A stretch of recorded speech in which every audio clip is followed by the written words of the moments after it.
Που ταξιδεύεις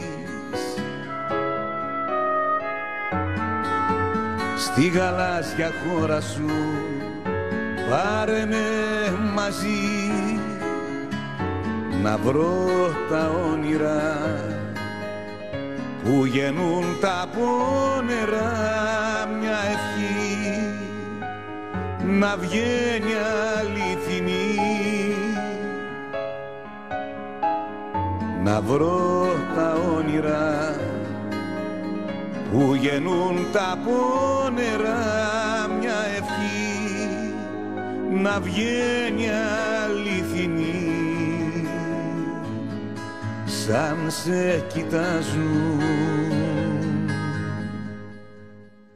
μάτια παιδικά που περιμένουν να φανείς. Είναι 5η 7 Μαΐου. Η ομάδα Αιγαίου έπιασε κουφονήσει και ο 21ος διάπλος μόλις ξεκίνησε. Πίσω απ' τα βράχια, τα λιμάνια της σιωπής, αλλιώτικη Ελλάδα είναι σκληρή λιακάδα. Είμαι ο πρόεδρος της Δημοτικής Κοινότητας Κουφονησίων του Δήμου Νάξου και Μικρών Κυκλάδων. Καλωσορίζω την αγαπημένη μας ομάδα Αιγαίου στο μαγευτικό Κουφονήσι.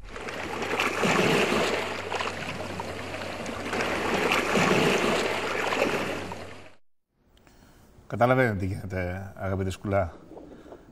Εκεί που δεν μπορεί η πολιτεία, δεν μπορεί το επίσημο κράτος, μπορούν οι εθελοντές, τα παρατάνε όλα, υποχρεώσεις, οικογένειες, βάζουν τα στέρημά τους και τρέχουν σε όλα τα νησιά στην άγωνη γραμμή για να δώσουν. Υπάρχουν ακόμα άνθρωποι που έχουν ευαισθησία. Είδατε. Τόσοι, και αυτός είναι ο Έλληνας. Αυτό. Ελάτε να τους γνωρίσουμε, σας παρακαλώ λίγο. Ιζόλνη Χατζηγιάννη, ορθοπαιδικός μέλος ομάδας Αιγαίου και κυβερνήτης Κάφους, παρακαλώ, κυρία Ιζόλνη. Καλή σας μέρα. Τα έχουμε ξαναπεί και από εδώ, βέβαια. Και ο κύριος Βασίλη Τσίπας. Κύριε Χαριτάτο, καλή σας ημέρα. Χαίρομαι πολύ που σας ακούω πάλι. Να είστε καλά. Και ο κύριος Βασίλη Τσίπας που είναι ψυχίατρος ομάδας Αιγαίου. Πού είστε τώρα, Ανάφη, Ανάφη είμαστε τώρα, ναι. Ανάφη. Το καταλαβαίνω από τον αέρα, το καταλαβαίνω. Ναι, ακριβώς. Είναι ωραίο αεράκι όμως, πολύ ωραίο.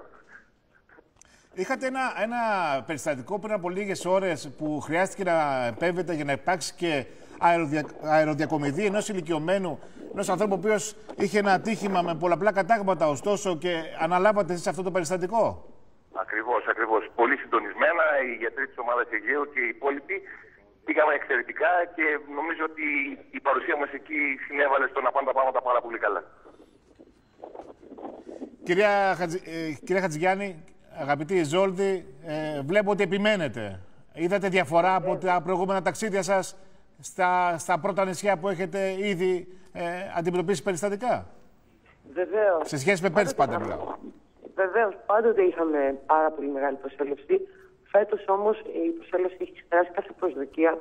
Ένα θα σας πω μόνο, ότι σε 3 νησιά, δηλαδή σε 2 μέρες μέσα, έχουμε κάνει 403 εξετάσεις σε ασθενείς. Είναι απίστευτο το νούμερο. Και να σκεφτείτε ότι από αυτούς ο καθένας επισκέπτεται περισσότερο από 2-3 ειδικότητες. Σε πόσες μέρες? Σε 3 μέρες 403 εξετάσεις. Σε 2 ημέρες 403 ασθενείς. Συγγνώμη, κυρία Χατζηγιάννη. Κύριε Τσίπα, ψυχίατρέ μου, μη με τρελάνει, σε παρακαλώ πάρα πολύ. Πριν από λίγο είχα τον Υπουργό Υγείας εδώ. Να, τ' άκουγε ο κύριος Σκουλάς, ο Άρχοντας, πριν από λίγο. Συζητάγαμε και με εργαζόμενους γιατρούς. Οι άνθρωποι που είχαν το δίκαιό τους και το πρωτοφόραζαν στον Υπουργό, προσπαθεί να βρει λύσεις. Αν τους λέγαμε ότι εσείς μια ομάδα εθελοντών είχατε σε 2 μέρες 403 εξετάσεις, τότε θα πάγωνε το πλατό. Θα κάναμε σιωπή. Κοιτάξτε, υπάρχει μια πολύ συντονισμένη και καλά προετοιμασμένη επίσκεψη στα νησιά σε συνεργασία με τους τοπικούς φορείς, και αυτό μας δίνει την ευκαιρία να κάνουμε αυτόν τον αριθμό που σας ανέφερε η κυρία Χατζηγιάννη. Μην ξεχνάτε ότι είμαστε γιατροί από περίπου 22 ειδικότητες εδώ στο διάπλο, και αυτό μας δίνει την ευκαιρία και στους νησιώτες να έχουν την πρόσβαση εύκολη και συγκεντρωμένη εκεί που κάνουμε τα γιατρία μας. Μάλιστα. Αν μου επιτρέπετε, το κυριότερο απ' όλα είναι ότι θέλουμε να το κάνουμε. Ότι πραγματικά το αγαπάμε και το κάνουμε. Αυτό μετράει, γιατί τίποτα άλλο δεν μπορεί να κινητοποιήσει τόσους ανθρώπους οργανωμένα, με άσχημο καιρό, να πάνε σε αυτά τα μικρά νησιά και πραγματικά να προσφέρουν, πραγματικά να θέλουν να προσφέρουν. Πώς είστε η παρέα των εθελοντών? Αρκετοί που φαίνεστε εκεί στα ανοιχτά. Εδώ είμαστε αυτή τη στιγμή σε 75 άτομα, αλλά η αποστολή σύνολο είναι 104 άτομα. Να τους χιλιάσετε. Ευχαριστούμε. Να είστε καλά. Λοιπόν, δεν ξέρω τι άλλο να πω. Πόση αγάπη νιώθουμε για σας και πόσο έτσι σας έχουμε στην καρδιά μας. Μπορεί να μην ανταμώνουμε συχνά, μπορεί να μην είμαστε κάθε μέρα στην παρέα, αλλά σίγουρα ξέρετε ότι είμαστε όλοι περήφανοι που υπάρχετε. Και αν πολλές φορές δεν ασχολούμαστε μαζί σας, γιατί έχουμε βαθύ κόμπλεξ, ξέρετε, γιατί νιώθουμε ανίκανοι μπροστά σας. Και γιατί δεν έρχεστε μαζί μας μια φορά, για τα δείτε από κοντά. Ποτέ δεν ξέρετε. Αν είναι ανοιχτή η πρόσκληση, θα ανταμώσουμε σύντομα. Ανοιχτή βεβαίως. Ελάτε να δείτε και να δουλέψετε μαζί μας. Επόμενη σταθμή. Εγώ τι να δουλέψω μαζί, είστε γιατροί. Εγώ άντε εκεί να καλαποδιάζω τίποτα, σας φέρω κανένα ψάρι, να ψαρεύω. Να μαζεύω τα... Θα βρούμε εμείς κάτι. Επόμενος σταθμός είναι στην Πάλαια. Φεύγουμε το μεσημέρι και πάμε στην Πάλαια. Μάλιστα. Χάλια. Να είστε καλά. Να έχετε όμορφα ταξίδια, ήρεμες θάλασσες και μπράβο σας μέσα από την καρδιά μας. Σας θαυμάζουμε, δεν φαντάζεστε πόσο. Όχι, να μην μας θαυμάζετε. Κερδίζουμε πολύ από αυτό που κάνουμε. Να μην μας θαυμάζετε.